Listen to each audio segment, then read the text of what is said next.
The centuries have changed us, Snow and me. Once we fought desperately together against our fates. Now he's patron of a never-ending revel, presiding over a banquet at the end of the world. And I've become the savior.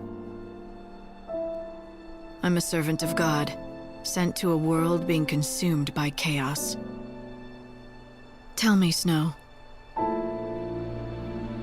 has ever a day passed when you haven't thought about Sarah?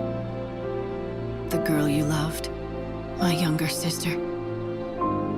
How long has she been gone now? She brought us together and made us allies and friends.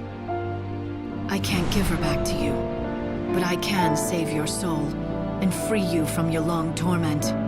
It'll be my first act as savior.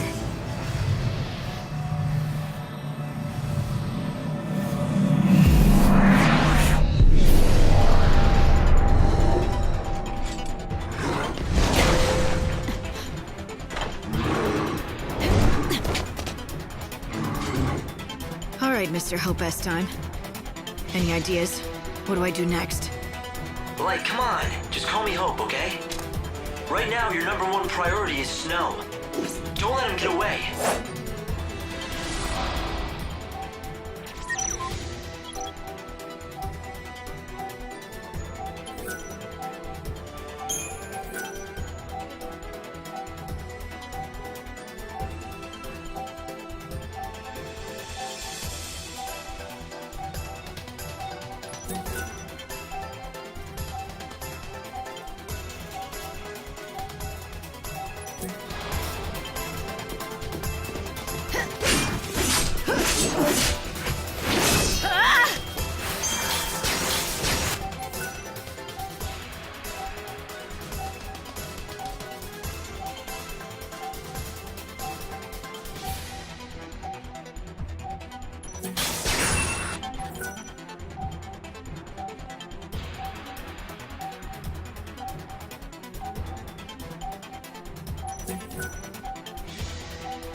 Savior's got a job.